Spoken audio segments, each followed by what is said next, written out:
Welcome to exam ice cube. आज इस video में हम लोग देखेंगे एनसीईआरटी जो क्लास 6 से क्लास 12 तक का पॉलिटी का प्लेटफॉर्म की तरफ से आया है बुक। इस बुक का डिटेल हम लोग देखेंगे जिसमें लगभग 25 चैप्टर दिए हुए हैं और 25 चैप्टर में से आज इस वीडियो में हम लोग चैप्टर नंबर 1 चैप्टर नंबर 2 को कंप्लीट करेंगे, जिसमें हम लोग संविधान का अर्थ समझेंगे कि संविधान क्या होता है। उसके बाद हम लोग देखेंगे भारतीय संविधान का विकास कैसे हुआ है, यानी इसके अंतर्गत हम लोग जितने भी एक्ट है, एक्ट ऑफ सेटलमेंट है, भारत शासन अधिनियम है जो कुछ कंपनी के द्वारा लाया गया था, उसके बाद 1858 के बाद ब्रिटिश गवर्नमेंट के द्वारा लाया गया। तो हम लोग ये टोटल डिटेल में देखेंगे, यानी 1773 से लेकर 1947 तक जितने भी अधिनियम एक्ट है सभी के बारे में यहाँ पे डिटेल में हम लोग देखने वाले। और संविधान का अर्थ क्या है, बाकी यूएसए का संविधान कब लागू हुआ, फ्रांस का संविधान कब लागू हुआ, सबसे पहले क्या लिखा गया, ये सब चीजें डिटेल में हम लोग इस वीडियो में आगे देखने वाले, बहुत डिटेल के साथ देखेंगे।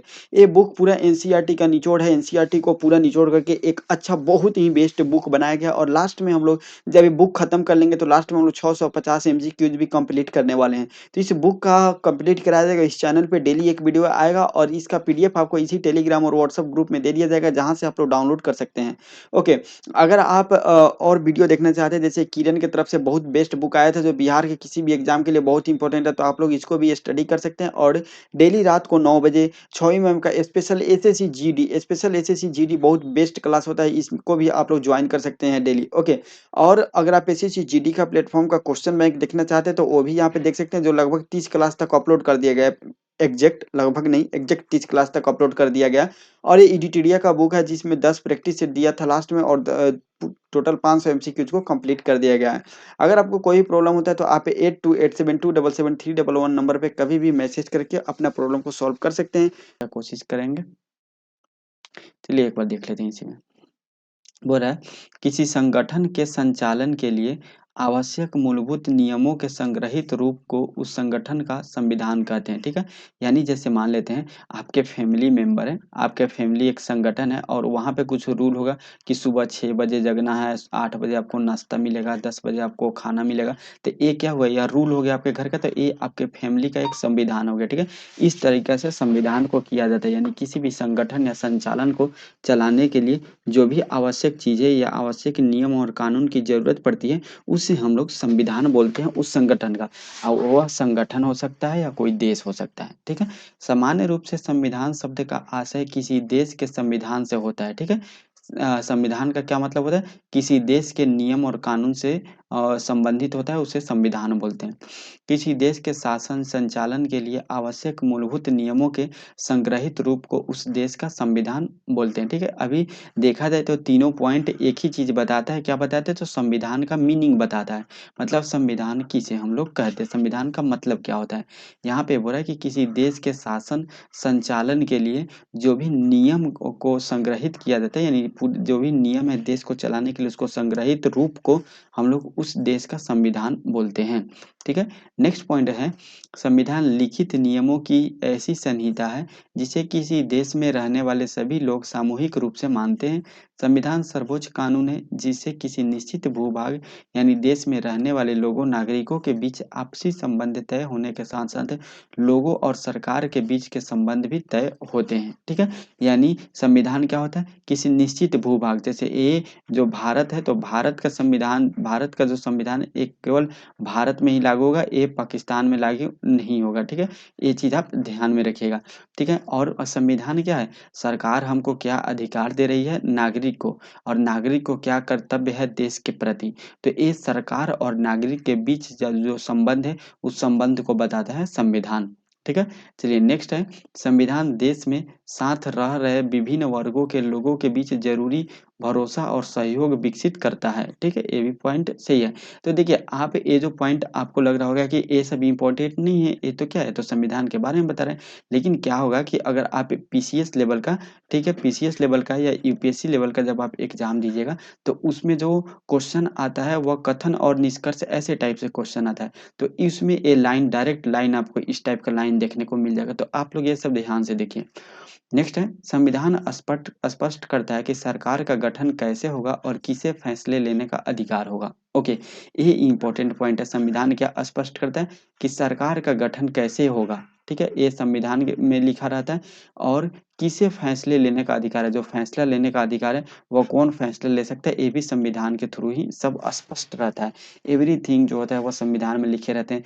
अभी हम आपको पढ़ा रहे हैं और आप पढ़ रहे हैं, आपको इंटरनेट मिला है, ये सब संविधान के थ्रू हम लोग का अधिकार है और इस कारण से ही हम लोग पढ़ रहे हैं। अगर कोई बहुत ऐसा देश है, जैसे आप उत्तर कोरिया का देख लीजिए, उत्तर कोरिया के संविधान में अलग ही कानून है। वहाँ पे कानून है कि अगर आपको इंटरनेट नहीं चलाना है तो आपको नहीं दिया जाएगा इंटरनेट, आप कुछ नहीं कर सकते हैं। ठीक है? तो इसलिए संविधान एक कानून अगर संविधान में लिखा रहेगा कि देना है, तो हर हाल में सरकार को देना ही पड़ेगा। ठीक है? नेक्स्ट है संविधान सरकार के अधिकारों की सीमा तय करता है और हमें बताता है कि नागरिकों का क्या अधिकार है। ठीक है? ये चीज़ अभी हम लोग सेम डिस्कस कर लिए हैं। नेक्स्ट है संविधान अच्छे समाज के गठन के लिए लोगों की आकांक्षाओं को व्यक्त करता है। बिल्कुल सही बात है। जो संविधान है वह अच्छे समाज के गठन का मतलब क्या हुआ?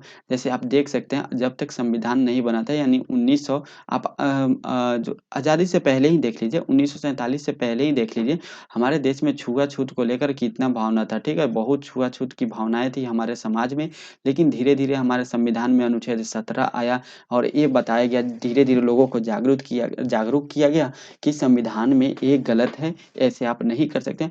तो हमारा समाज धीरे-धीरे विकसित हुआ और आज जो है वह जिनके साथ भेदभाव होता था, उनके साथ अब नहीं होता है, काफ़ी सम्मान दिया जाता है और काफ़ी सम्मानपूर्वक बातचीत किया जाता है उनसे। तो हमारे समाज में भी बदलाव करता है हमारा संविधान। नेक्स्ट है, जिन देशों में संविधान है, वे सभी लोकतांत्रिक शासन वाले हो, ज़रूरी नहीं है। लेकिन जिन देशों में लोकतांत्रिक शासन है, वहाँ संविधान का होना ज़रूरी है। ये पॉइंट आप नोटिस कर लीजिएगा कि संविधान जो होता है, अभी हम लोग पर क्या पढ़े, किसी भी देश या संगठन को चलाने के लिए जो भी नियम होता है, उसके संग्रहित रूप को संविधान बोलते हैं। अब वो लोकतांत्रिक हो, लोकतांत्रिक नहीं हो, उससे कोई मतलब नहीं है, ठीक है? अगर मान लेते हैं किसी भी देश का संविधान है, तो वह देश लोकतांत्रिक हो या नहीं हो, वहाँ का जो नियम कानून है, उसके संग्रहित रूप को हम लोग क्या बोलेंगे? संविधान बोलेंगे। लेकिन जो देश लोकतांत्रिक होगा, वहाँ पे संविधान होना एकदम ज़रूरी है, वहाँ पे लोगों का क्या-क्या अधिकार है, ये बताना एकदम 100% ज़रूरी है, ठीक है? ब्रिटेन के खिलाफ आज़ादी की लड़ाई के बाद अमेरिकी लोगों ने अपने लिए संविधान का निर्माण किया। फ्रांसीसी क्रांति के बाद फ्रांसीसी लोगों ने एक लोकतांत्रिक संविधान की मान्यता दी। इसके बाद से यह चलन हो गया कि राजतंत्र एवं उपनिवेशवाद से बाहर निकलने हर लोकतांत्रिक शासन व्यवस्था में एक लिखित संविधान हो। ठीक है? सबसे पहले क्या हुआ कि ब्रिटेन जो होता है वह ब्रिटेन, फ्रांस और बहुत सारे देशों पे कब्ज़ा किया हुआ था ब्रिटेन। तो जैसे ही अमेरिका को उसने आज़ाद किया, तो अमेरिका के लोगों ने अपने लिए क्या किया, एक संविधान का निर्माण कर लिया और फ्रांस के लोगों ने भी फ्रांसीसी क्रांति के बाद अपने लिए एक लोकतांत्रिक संविधान का भी निर्माण कर लिया।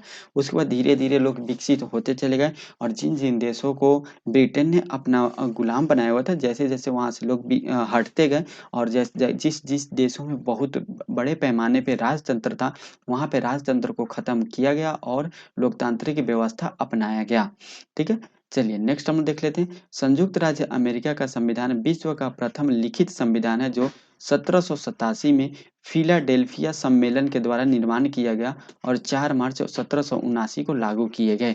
ठीक है? याद रखिएगा 1787 में बनना स्टार्ट हुआ था और 1789 में लागू हुआ था। ठीक है? किस सम्मेलन में? जो संयुक्त राज्य अमेरिका है यानी यूएसए है, इसका जो संविधान बना था वह किस सम्मेलन में इसका निर्माण हुआ था? तो फिलाडेल्फिया सम्मेलन में इसके संविधान का निर्माण हुआ था। ठीक है? कब? 1787 में, लेकिन जो है वह लागू कब हुआ? 1789 में लागू हुआ था। कब? किसका? संयुक्त राज्य अमेरिका यानी यूएसए का संविधान। नेक्स्ट है, राज्य व्यवस्था शब्द के अंतर्गत किसी देश के शासन की प्रक्रिया, स्वरूप एवं तौर तरीका समाहित है। किसी देश के राज्य व्यवस्था का मुख्य आधार उस देश का संविधान होता है। विधायिका, कार्यपालिका एवं न्यायपालिका शासन सरकार के 3 अंग होते हैं, ठीक है? सरकार के कितने अंग होते हैं? 3 अंग होते हैं, विधायिका होता है, कार्यपालिका होता है और न्यायपालिका होता है। नेक्स्ट है, शासन का वह अंग जो नियम बनाता है उसे विधायिका कहते हैं, ठीक है? विधायिका क्या होता है? जो नियम बनाता है, ठीक है? याद रखिएगा सरकार का वह अंग जो नियम बनाता है उसे हम लोग विधायिका बोलते हैं और लोकतांत्रिक व्यवस्था में विधायिका निधियों की सभा होती है जिसके पास देश के लिए कानून बनाने का अधिकार होता है। यानी विधायिका के अंतर्गत कौन आता है? संसद आता है। कानून कौन बनाते हैं? संसद ही बनाता है, तो संसद जो होता है वो विधायिका के अंतर्गत आता है और यही कानून बनाने वाले को विधायिका बोलते हैं। शासन का वह अंग जो संविधान के नियमों तथा विधायिका द्वारा बनाए गए नियमों को लागू करता है तथा इन्हें कार्यान्वयन करता है एवं फैसले लेने का अधिकार करता है, उसे कार्यपालिका कहते हैं। उसे क्या कहते हैं? उसे कार्यपालिका कहते हैं। कार्यपालिका पर न्यायपालिका के आदेशों को भी लागू करने का भार होता है। ठीक है? कार्यपालिका पर किसका भार होता है? तो न्यायपालिका के आदेशों का भी भार लागू करने का भार होता है। तो और देखिए, तो अभी हम लोग कहाँ तक देखे? विधायिका कानून बनाएगा, कार्यपालिका उस कानून को लागू करेगा और क्रियान्वयन करेगा और शासन का वह अंग जिसके पास न्याय करने और कानूनी विवादों को निपटाने का अधिकार होता है, उसे हम लोग क्या कहते हैं? न्यायपालिका कहते हैं। ठीक है? तो यहाँ तक हम लोग पॉइंट देख चुके हैं। नेक्स्ट पॉइंट हम लोग देख लेते हैं। नेक्स्ट पॉइंट हम लोग देख लेते हैं यहाँ पे। ओके, थोड़ा सा पेन इधर एक हम देख लेते हैं। ठीक है, अब यहाँ पे देखिए उसी चीज को टेबल फॉर्म में दिया गया। शासन के अंग में विधायिका, कार्यपालिका और न्यायपालिका हम लोग देख चुके हैं। ठीक है, चलिए विधायिका के अंतर्गत कौन कौन सा आता है? विधायिका के अंतर्गत आता है संघीय या केंद्रीय विधायिका, जिसको हम लोग संसद के नाम से जानते हैं। ठीक है, और संसद के अंतर्गत कौन आते हैं? लोकसभा, राज्यसभा और राष्ट्रपति इसके अंतर्गत आते हैं। ये लोग क्या होते हैं? कानून बनाते हैं। ये संघ की बात की जाए। अगर राज्य विधायिका की बात की जाए तो इसके अंतर्गत राज्य विधानमंडल आते हैं, जिसमें विधानसभा तो कन्फर्म है सभी राज्य में है, लेकिन जिस राज्य में जो है विधान परिषद है, उस राज्य का विधान परिषद और राज्यपाल होते हैं जब राज्य के द्वारा कोई कानून बनाया जाता है। वर्तमान में कितने राज्य में विधान परिषद है? टोटल 6 राज्यों में विधान परिषद है। कौन-कौन से? यूपी, बिहार में है। ठीक है। आंध्र प्रदेश, तेलंगाना में है और कर्नाटक, महाराष्ट्र में है। ठीक है। टोटल ये 6 राज्यों में आपको विधान परिषद देखने को मिल जाएँगे। अब देखिए, अब जो है यह कौन कानून बनाता है? संसद कानून बनाता है। ठीक है, तो इसके अंतर्गत कौन-कौन सा आता है? संसद के अंतर्गत लोकसभा और राज्यसभा, ये हम देखें एक राष्ट्रपति होते हैं, तो यहाँ पे प्रथम सदन जिसको हम लोग निम्न सदन के नाम से जानते हैं, वह लोकसभा है। ठीक है, और जो द्वितीय सदन होता है, जिसको हम लोग उच्च सदन के नाम से जानते हैं, इसके अंतर्गत राज्यसभा आता है। ठीक है, जो लोकसभा है इसका कार्यकाल 5 वर्ष का होता है और इसके सदस्य का कार्यकाल भी 5 वर्ष का होता है और सदस्य का जो न्यूनतम आयु है, इसमें सदस्य बनने के लिए न्यूनतम आयु 25 वर्ष है लोकसभा के।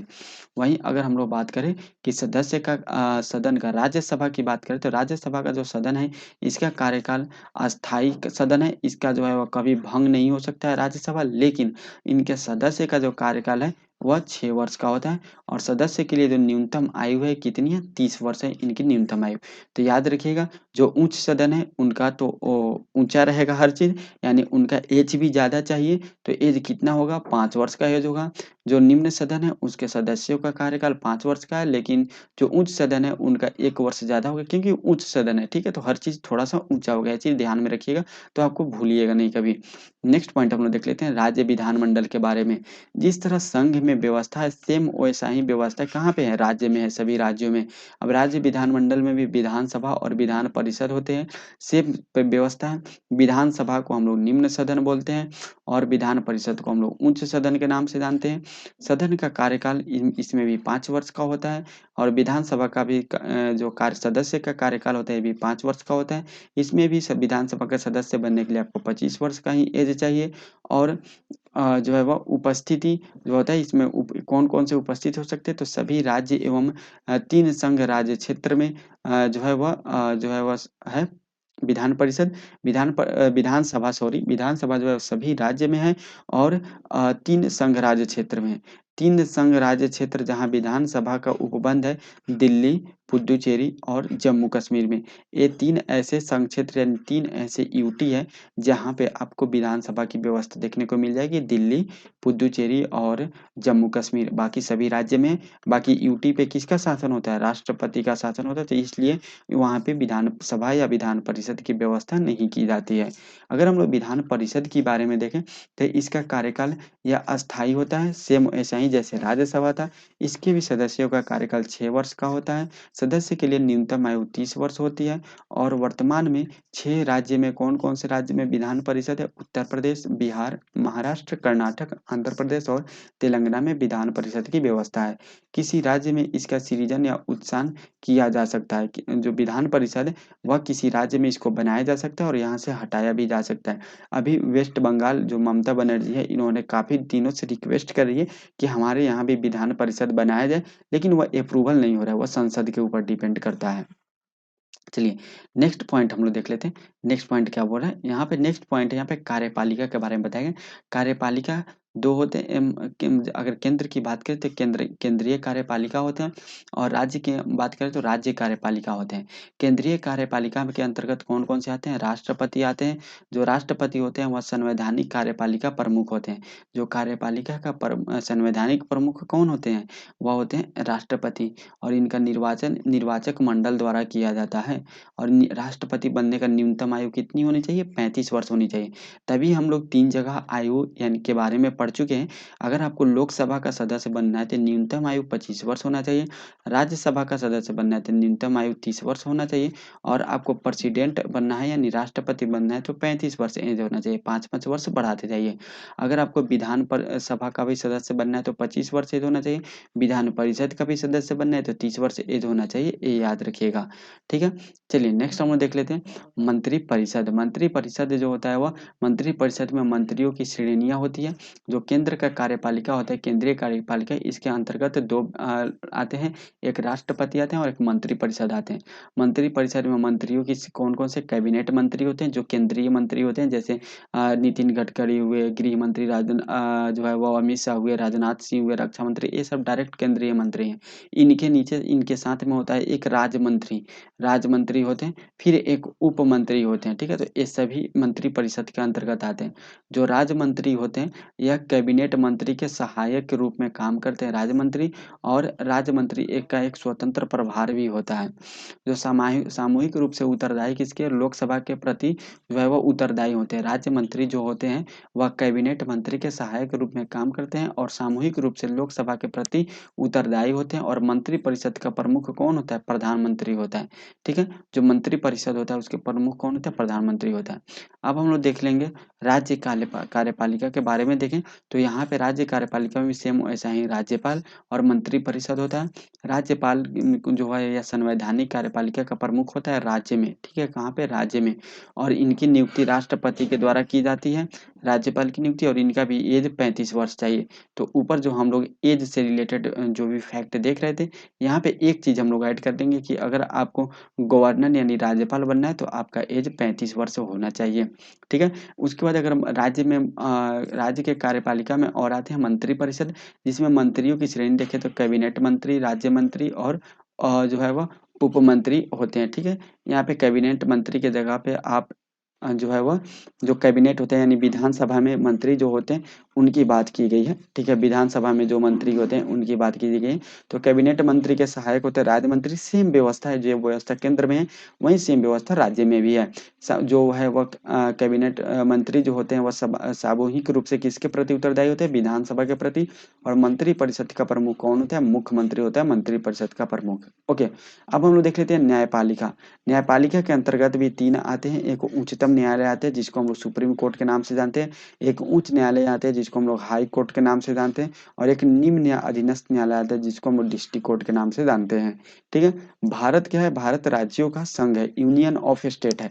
ये बहुत सारे एग्जाम में ये क्वेश्चन आए हुए हैं, बहुत इंपॉर्टेंट लाइन है, आप याद रखिएगा। भारत क्या है? यूनियन ऑफ स्टेट यानी राज्यों का संघ है। अतः यहाँ शासन का मुख्य रूप से 2 स्तर है, केंद्र संघ तथा राज्य प्रांत स्तर पे है। ठीक है, भारत में संसदीय शासन प्रणाली को अपनाया गया। भारत में कौन सी प्रणाली अपनाया गया? संसदीय शासन प्रणाली को अपनाया गया भारत में। ठीक है, भारत में जो है वह केंद्रीय विधायिका को संसद तथा प्रांतीय विधायिका को राज्य विधानमंडल कहा जाता है। जो केंद्र में विधायिका है उसको क्या बोलते हैं? संसद बोलते हैं। ये चीज हम आपको स्टार्टिंग में ही बता दिए थे। और विधायिका को जो है वह राज्य के विधानमंडल को कहा जाता है। ठीक है, प्रांतीय विधायिका को राज्य विधानमंडल कहा जाता है। केंद्रीय कार्यपालिका के संवैधानिक प्रमुख राष्ट्रपति होते हैं, जबकि प्रांतीय कार्यपालिका के संवैधानिक प्रमुख कौन होते हैं? राज्यपाल होते हैं। अगर आपसे क्वेश्चन पूछेगा कि प्रांतीय कार्यपालिका के संवैधानिक प्रमुख कौन होते हैं, तो राज्यपाल होते हैं। और केंद्रीय कार्यपालिका के संवैधानिक प्रमुख कौन होते हैं? राष्ट्रपति होते हैं। दोनों स्तर पर संवैधानिक कार्यपालिका प्रमुख के सहायता के लिए मंत्रिपरिषद का प्रावधान किया गया है। नेक्स्ट पॉइंट हम लोग देख लेते हैं यहाँ से, नेक्स्ट पॉइंट क्या बोल रहा है। ओके, नेक्स्ट पॉइंट बोल रहा है भारत में एकीकृत न्यायिक व्यवस्था है। भारत में किस प्रकार की न्यायिक व्यवस्था है? एकीकृत न्यायिक व्यवस्था है। भारत में न्यायपालिका की संरचना पिरामिड की तरह है। भारत में न्यायपालिका की संरचना किस तरह? पिरामिड की तरह। अभी हम लोग ऊपर देखें पिरामिड की तरह ही यहाँ पे बनाई गई है, जिसमें उस ऊपर सुप्रीम कोर्ट है, उसके बाद हाई कोर्ट है और फिर क्या है डिस्ट्रिक्ट कोर्ट है। तो यह एक पिरामिड की तरह न्यायपालिका की व्यवस्था है। भारत की न्यायिक व्यवस्था में सबसे ऊपर सर्वोच्च न्यायालय, उसके नीचे राज्यों के उच्च न्यायालय तथा सबसे नीचे निम्न उच्च न्यायालय यानी अधीनस्थ न्यायालय होते हैं। अधीनस्थ न्यायालय में जिला और सत्र न्यायालय एवं अन्य अधीनस्थ न्यायालय आते हैं। ठीक है, चलिए नेक्स्ट हम देख लेते हैं। भारतीय संविधान शासन के विकेंद्रीकरण की अवधारणा पर स्थानीय स्तर पर स्थानीय स्वशासन के संस्थानों का उपबंध भी रखता है, जिसके तहत ग्रामीण क्षेत्रों में जो स्थानीय स्वशासन प्रणाली को पंचायती राज व्यवस्था तथा शहरी क्षेत्र में स्थानीय स्वशासन प्रणाली को नगर निकाय व्यवस्था कहा जाता है। ठीक है, जो हमारा संविधान है वह विकेंद्रीकरण की अवधारणा को जो वह बनाए रखने के लिए वह स्थानीय स्तर पर भी स्थानीय स्वशासन संस्थाओं का भी उपबंध करता है। ठीक है, जिसमें ग्रामीण क्षेत्र में जो है वो पंचायती राज व्यवस्था और शहरी क्षेत्र में नगर पालिका की व्यवस्था की गई है। तो हम लोग यहाँ पे जो चैप्टर नंबर 1 था इस बुक का, इसको हम लोग समाप्त कर दिए, जिसमें केवल संविधान के बारे में आपको बताया गया था। ठीक है, संविधान क्या है ये बताया गया था, शासन व्यवस्था क्या होता है यह बताया गया था, शासन कैसे-कैसे चलता है ये सब चीज़ें आपको बताई गई थी। नेक्स्ट है भारतीय संविधान, ऐतिहासिक पृष्ठभूमि और संवैधानिक विकास। जो हमारा देश का संविधान था वह कैसे-कैसे तैयार हुआ था। तो एक बार एक फटाफट हम लोग रिकॉल कर लेते हैं। सबसे पहला पॉइंट हम लोगों ने क्या पढ़ा कि किसी भी संगठन या देश को चलाने के लिए जो भी नियम कानून होते हैं उसके संग्रहित रूप को हम लोग संविधान बोलते हैं। उसके बाद हम लोग पढ़े कि जो होता है वह सबसे पहले अमेरिका का लिखित संविधान हुआ जो 1787 में बनना स्टार्ट हुआ और 1789 में उसको लागू कर दिया गया। 4 मार्च को लागू कर दिया गया था। ठीक है, किस सम्मेलन के थ्रू ये आप कमेंट में बताइएगा क्योंकि ऊपर हम लोग पढ़ चुके हैं। उसके बाद फ्रांस में संविधान लागू हुआ। फ्रांस में भी 1789 में ही संविधान लागू हुआ। ब्रिटेन के द्वारा जो भी अमेरिका, फ्रांस ये सब लागू हुए क्रांति के बाद अपना जो है वह लोकतांत्रिक व्यवस्था लागू करने लगे। धीरे-धीरे प्रचलन बढ़ते गया कि राजतंत्र को खत्म किया जाए और लोकतंत्र को लागू किया जाए। फिर हम लोग देखें कि संविधान को चलाने के जो संविधान है वह किसी भी देश को चलाने के लिए उसके अंतर्गत 3 प्रमुख चीज़ होते हैं, जिसमें से क्या-क्या होते हैं, विधायिका होते हैं, कार्यपालिका होते हैं और न्यायपालिका होते हैं। विधायिका में कौन आते हैं, जो विधि बनाते हैं यानी संसद आते हैं, संसद और मंत्रिपरिषद आते हैं। ठीक है, कार्यपालिका में कौन आते हैं, राष्ट्रपति आते हैं यानी और कार्यपालिका के प्रमुख होते हैं राष्ट्रपति और मंत्रिपरिषद भी इसके अंतर्गत आते हैं। और इसमें विधायिका में से कौन आते हैं, लोकसभा, राज्यसभा और जो है वह विधानसभा, विधान परिषद और ये सब आते हैं। ठीक है, और फिर हम लोग क्या देखें, न्यायपालिका देखें। न्यायपालिका का क्या होता है, पिरामिड आता है जिसके अंतर्गत सुप्रीम कोर्ट आता है, ठीक है, हाई कोर्ट आता है और डिस्ट्रिक्ट कोर्ट आता है। तो अभी देखिए इतना चीज़ें हम लोगों ने पढ़ चुका है। ठीक है, तो हम लोग एक शॉर्ट रिकॉल किए, जो भी टॉपिक हम लोग खत्म करेंगे ऐसा ही शॉर्ट रिकॉल एक बार करते चलेंगे ताकि आप लोग को याद होते चला जाएगा। अब हम लोग संविधान के विकास को देखेंगे, कॉन्स्टिट्यूशन ऑफ इंडिया के बारे में देख लेते हैं कि हमारा देश का जो संविधान है वो कैसे-कैसे बना और इसका विकास कैसे-कैसे हुआ। इसके बारे में हम लोग अब देख लेते हैं। सबसे पहले देखेंगे 1764 ईस्वी के जो है बक्सर युद्ध के उपरांत 1765 ईस्वी के इलाहाबाद संधि से अंग्रेजी कंपनी ने मुगल बादशाह से बंगाल सूबा, बिहार और उड़ीसा का दीवानी अधिकार प्राप्त किया और 1765 ईस्वी से 1772 ईस्वी तक बंगाल सूबा में द्वैत शासन का काल रहा। हुआ क्या कि जब बक्सर का युद्ध हो गया था 1764 में, तो एक संधि हुआ 1765 में जिसको इलाहाबाद की संधि के नाम से जाना गया। और इसके बाद क्या हुआ, इसके बाद जो अंग्रेजी कंपनी है, ठीक है, मुगल बादशाह से जो बिहार और उड़ीसा, उस टाइम क्या हुआ था, मुगल बादशाह से बंगाल का सूबा अपने अंतर्गत ले लिया। तो उस टाइम क्या था, बंगाल के अंदर ही यानी किस टाइम, 1765 में बंगाल के अंदर ही बिहार और उड़ीसा आता था। ठीक है, तो इसके अंतर्गत जो पूरा बंगाल क्षेत्र था, इतना बड़ा क्षेत्र का जो सूबेदारी, जो दीवानी का अधिकार था, वह अंग्रेज अपने अधिकार में ले लिया इलाहाबाद के संधि के थ्रू और वहाँ पे द्वैध शासन लागू कर दिया। और द्वैध शासन कब से कब तक चला था, 1765 से 1772 ईस्वी तक चला था। इस द्वैध शासन काल में बंगाल क्षेत्र की अर्थव्यवस्था दयनीय हो गई थी। दूसरी ओर अंग्रेज कंपनी में व्यापक भ्रष्टाचार के कारण कंपनी की आर्थिक स्थिति भी खराब हो गई थी। इसके कारण क्या हुआ कि जब बंगाल में द्वैध शासन लगा हुआ तो काफ़ी जो है वहाँ पे अर्थव्यवस्था काफ़ी खराब हो चुकी थी और उसके बाद धीरे-धीरे कंपनी में भ्रष्टाचार भी बढ़ते गया क्योंकि बंगाल उस टाइम काफ़ी समृद्ध राज्य था, काफ़ी शक्तिशाली, काफ़ी धनी राज्य था और उसके बाद बिहार भी, उड़ीसा भी काफ़ी धनी राज्य होते होते थे और वहाँ पे दीवानी मिल गई इतने बड़े क्षेत्र की, तो वहाँ पे धीरे-धीरे भ्रष्टाचार बढ़ते गया क्योंकि वहाँ पे कानून व्यवस्था अच्छी नहीं हो पाई थी। तभी तो जाकर फिर कानून व्यवस्था आया। जहाँ भी प्रॉब्लम होता है, जहाँ भी समस्याएँ उत्पन्न होती है, तो समस्याओं को उत्पन्न करने के लिए कानून बनाया जाता है और वहीं आगे चल के जब उसका संग्रहित रूप हो जाता है, तो वो संविधान बन जाता है। ठीक है? तो ये चीज़ यहाँ पे हुई। नेक्स्ट है पॉइंट यहाँ पे कंपनी की वित्तीय स्थिति खराब होने के कारण ब्रिटिश सरकार से ईस्ट इंडिया कंपनी ने वित्तीय सहायता की माँग की। ठीक है? किससे? ब्रिटिश सरकार से। ईस्ट इंडिया कंपनी ने वित्तीय सहायता की माँग की। लॉर्ड नॉर्थ की सरकार ने एक गुप्त समिति बनाई जिसके रिपोर्ट पर तत्काल द्वैध शासन समाप्त करने की सिफारिश की। ब्रिटिश सरकार ने कंपनी पर नियंत्रण स्थापित करने के लिए 1773 ईस्वी में ब्रिटिश पार्लियामेंट द्वारा एक विधेयक की प्रस्तुत किया गया जिसे रेगुलेटिंग एक्ट 1773 के रूप में जाना जाता है। 1773 ईस्वी से 1858 ईस्वी के एक्ट के पहले तक के जितने एक्ट आए उनसे ब्रिटिश सरकार का कंपनी पर विभिन्न रूप से नियंत्रण एवं ब्रिटेन के पक्ष में भारत शासन व्यवस्था के स्वरूप को बनाए रखा गया था।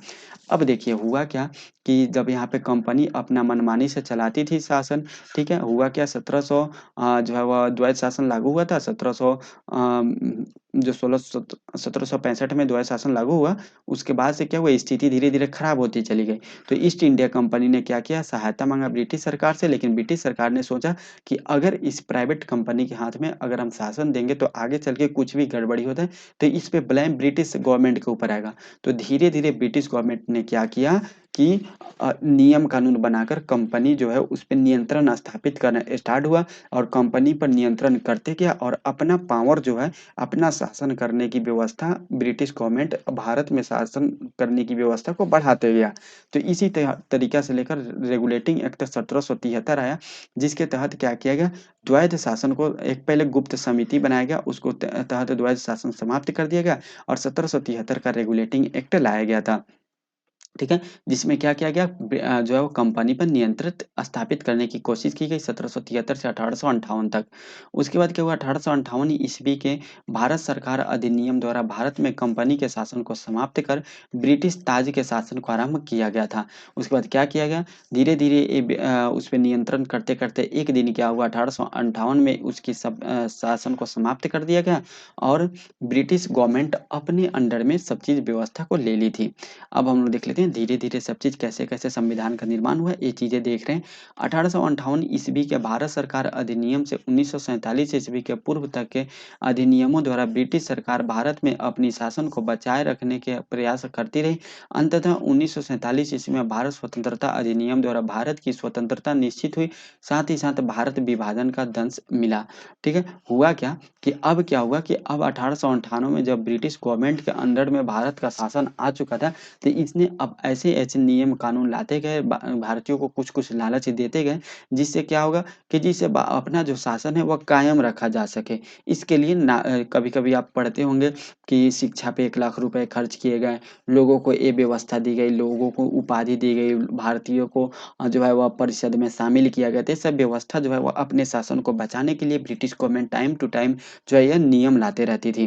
ठीक है? 1947 तक। लेकिन लास्ट में क्या हुआ कि धीरे-धीरे हम लोग भी विकसित होते गए, बाहर की दुनिया देखे, लोकतंत्र को समझे, लोकतंत्र को जाने और धीरे-धीरे अपने देश में उसको लाने का कोशिश किए गए। लेकिन अंततः लास्ट में हमको यही हुआ कि ब्रिटिश गवर्नमेंट जो थे, वह जो अपना सोच बना के रखे हुए थे कि भारत को विभाजन करना है, वह विभाजन कर और फिर चले गए। नेक्स्ट पॉइंट यहाँ पे देख लेते हैं, नेक्स्ट पॉइंट बोल रहा है 1773 ईस्वी के से 1947 ईस्वी तक ब्रिटिश कंपनी कंपनी तथा भारत शासन से संबंधित ब्रिटिश संसद से बने अधिनियमों को भारतीय संविधान के ऐतिहासिक पृष्ठभूमि तथा वर्तमान भारतीय संविधान के अस्तित्व में आने तक के रास्ते के विभिन्न पड़ावों के रूप में देखा जाता है। ये सभी एक्ट भले ही भारत के लिए पूर्णतः सकारात्मक एवं सुधारात्मक कदम तो नहीं थे, परंतु इनसे भारत की शासन व्यवस्था अप्रत्यक्ष रूप से आधुनिक विधायी प्रक्रिया से जुड़ सकती थी। जितने भी 1773 से लेकर 1947 तक कानून लाए गए, ये तो कन्फर्म नहीं था कि ये सभी व्यवस्था भारत के फेवर में था, यानी भारत के लिए सकारात्मक व्यवस्था थी।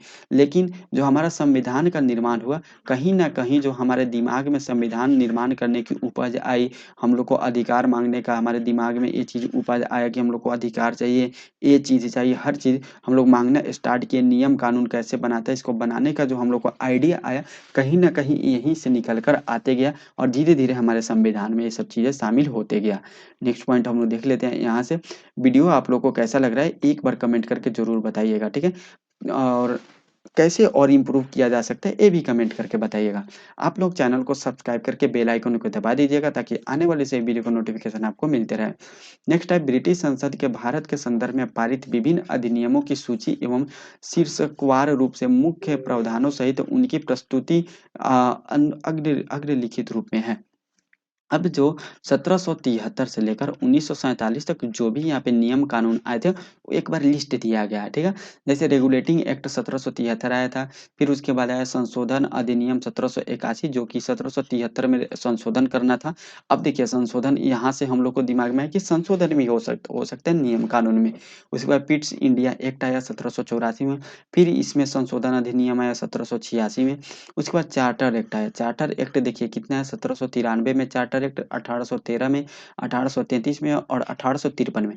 आप एक चीज़ यहाँ पे नोटिस कर रहे होंगे कि जो भी चार्टर एक्ट है, इनके बीच कितने साल का गैप है? 20 साल का गैप है, ठीक है? तो ये ब्रिटिश गवर्नमेंट जो है यहाँ पे जो है वो नियम लगाते गए कि हर 20 साल पे जो है वह नया-नया चार्टर दिए जाएँगे कंपनी को और उसमें नए-नए नियम बताए जाएँगे, ठीक है? तो हर 20-20 साल पे जो है वह एक नया चार्टर आता गया 1793 में, फिर 20 साल पर 1813 में, फिर 20 साल पर 1833 में, फिर 20 साल पर 1853 में आया।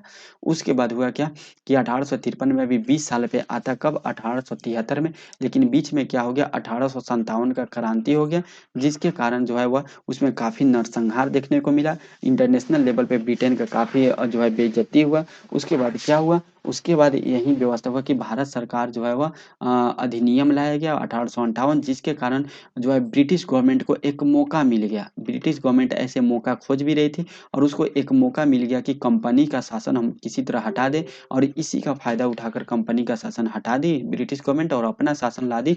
तो उसके बाद से भारत सरकार अधिनियम 1858 के नाम से आने लगा था। फिर भारत परिषद अधिनियम 1861 आया, भारत परिषद अधिनियम 1892 आया, भारत परिषद अधिनियम 1819 आया, भारत सरकार अधिनियम 1919 आया और भारत सरकार अधिनियम 1935 और लास्ट में भारत स्वतंत्रता अधिनियम 1947 आया, जिसके तहत हम लोग को स्वतंत्रता मिला था। अब जितने भी ये हम लोग टोटल 15 एक्ट अधिनियम जो भी हम लोग देखें, ठीक है? इसको हम लोग अब डिटेल में देखेंगे, किसमें क्या-क्या चेंजेज़ किया गया, इसको देख लेते हैं। तो टोटल जो 1773 से लेकर 1947 तक कितने अधिनियम लाए गए? 15 अधिनियम और एक्ट लाए गए ब्रिटिश गवर्नमेंट और कंपनी के द्वारा शासन व्यवस्था को चलाने के लिए। नेक्स्ट हम लोग देख लेते हैं, अब हम लोग स्टार्ट करते हैं 1773 के रेगुलेटिंग एक्ट के तहत।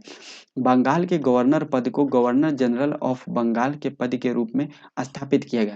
यानी बंगाल का जो गवर्नर थे, वह क्या किया गया, उनको गवर्नर जनरल बना दिया गया बंगाल का। बंगाल के गवर्नर जनरल बना दिया गया 1773 के रेगुलेटिंग एक्ट के तहत। बॉम्बे और मद्रास प्रेसिडेंसी के गवर्नरों पर गवर्नर जनरल ऑफ बंगाल का नियंत्रण स्थापित किया गया।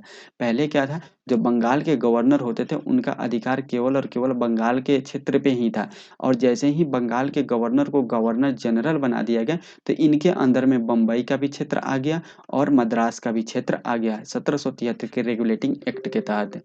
बंगाल का अंतिम गवर्नर तथा बंगाल का प्रथम गवर्नर जनरल वारेन हेस्टिंग थे। जो पहले वो गवर्नर हुआ करते थे, उन्हीं को जो है वह गवर्नर जनरल कहा जाने लगा था। तो बंगाल के जो गवर्नर उस टाइम कौन थे 1773 में? वारेन हेस्टिंग थे। तो ये अंतिम गवर्नर हो गया और इन्हीं को प्रथम गवर्नर जनरल भी कहा जाने लगा। नेक्स्ट है, गवर्नर जनरल ऑफ बंगाल के लिए 4 सदस्यीय परिषद का प्रावधान किया गया था। इस प्रकार के प्रथम परिषद के प्रथम 4 सदस्य ये थे, फिलिप फ्रांसिस, जॉन क्लेवरिंग, मानसन और वारवेल। हुआ क्या था कि अब तो गवर्नर जनरल हो गए, थोड़ा-सा बड़ा पोस्ट हो गया। उसके बाद इनके अंदर बम्बई और मद्रास का भी प्रेसिडेंसी आ गया, तो अकेले संभाल नहीं सकते थे। तो इनकी सहायता के लिए 4 सदस्यीय परिषद का गठन किया गया, प्रावधान किया गया और इसमें 4 सदस्य बनाए गए। इनका नाम इम्पोर्टेंट नहीं है, नाम याद नहीं कीजिएगा, ठीक है? उसके बाद क्या हुआ कि गवर्नर जनरल के कार्यकारिणी परिषद में कुल 5 सदस्य थे, जिसमें से 1 गवर्नर जनरल अध्यक्ष और इसके अतिरिक्त 4 अन्य सदस्य होते हैं। कोई भी निर्णय बहुमत द्वारा लिए जाने का प्रावधान किया गया था। अब देखिए 4 सदस्यीय परिषद हो गया और 1 गवर्नर जनरल हो गए, ठीक है? तो ये जो 4 सदस्य होते थे इसके अध्यक्ष कौन होते थे? गवर्नर जनरल होते थे। तो टोटल कितने सदस्य हो गए? 5 सदस्य हो गए और जो है वह वोटिंग के रूप में कोई भी नियम कानून आता था, कोई भी निर्णय लेना होता था तो ये वोटिंग के रूप में ये लोग लेते थे, ठीक है? इस अधिनियम द्वारा युद्ध या संधि करने का अधिकार केवल बंगाल प्रेसिडेंसी को ही दिया गया था, ठीक है? ये चीज़ आप याद रखिएगा, अगर कोई युद्ध होता है और कोई संधि होता है तो इसका जो अधिकार है केवल और केवल बंगाल प्रेसिडेंसी के अंतर्गत वो है, ठीक है? इस अधिनियम के द्वारा कंपनी पर ब्रिटिश संसद का नियंत्रण प्रारंभ हो गया था। अगर क्वेश्चन पूछेगा कि सबसे पहले किस अधिनियम के तहत ब्रिटिश संसद का नियंत्रण प्रारंभ हो गया था कंपनी पे, तो वह 1773 के रेगुलेटिंग एक्ट के तहत स्टार्ट हो चुका था। कलकत्ता में एक सुप्रीम कोर्ट की स्थापना का प्रावधान किया गया और सुप्रीम कोर्ट की स्थापना 1774 ईस्वी में कर भी दिया गया था। सुप्रीम कोर्ट के प्रथम मुख्य न्यायाधीश कौन थे? एलिजा इम्पे थे। इंपॉर्टेंट है, इन नाम याद रखिएगा। सुप्रीम कोर्ट के मुख्य न्यायाधीश के अतिरिक्त 3 अन्य न्यायाधीश की प्रावधान की गई थी और ये 3 अन्य न्यायाधीश लिमेस्टर, चैम्बर्ड और हाइड थे। ये भी तीनों का नाम याद रखिएगा, ये भी एग्जाम में क्वेश्चन आया हुआ है। लिमेस्टर, चैम्बर्स और हाइड, ये तीनों जो है वह न्यायाधीश थे और एक मुख्य न्यायाधीश थे एलिजा इम्पे। कंपनी के कर्मचारियों को भारतीयों से उपहार लेने, रिश्वत लेने तथा निजी व्यापार करने पर रोक लगा दी गई थी। 1773 के रेगुलेटिंग एक्ट के तहत ये कहा गया था कि आप भारतीयों से उपहार नहीं ले सकते हो, कंपनी के कोई भी कर्मचारी या कंपनी और रिश्वत नहीं ले सकते क्योंकि भ्रष्टाचार काफ़ी बढ़ गया था, तो रिश्वत लेने पे प्रतिबंध लगा दिया गया और निजी व्यापार करने पे भी प्रतिबंध लगा दिया गया क्योंकि जो कंपनी का ईस्ट इंडिया कंपनी थी उसी के अंतर्गत आप जो है काम कर रहे हैं तो काम कीजिए। होता क्या था कि बहुत सारे लोग आते थे ईस्ट इंडिया कंपनी में काम कर रहे थे और काम करते-करते अचानक खुद का एक अपना अलग बिज़नेस खोल देते थे, ठीक है? तो ऐसे आप नहीं ये सब पे प्रतिबंध लगा दिया गया। कंपनी के कर्मचारियों का वेतन भी बढ़ाया गया था 1773 के रेगुलेटिंग एक्ट के तहत।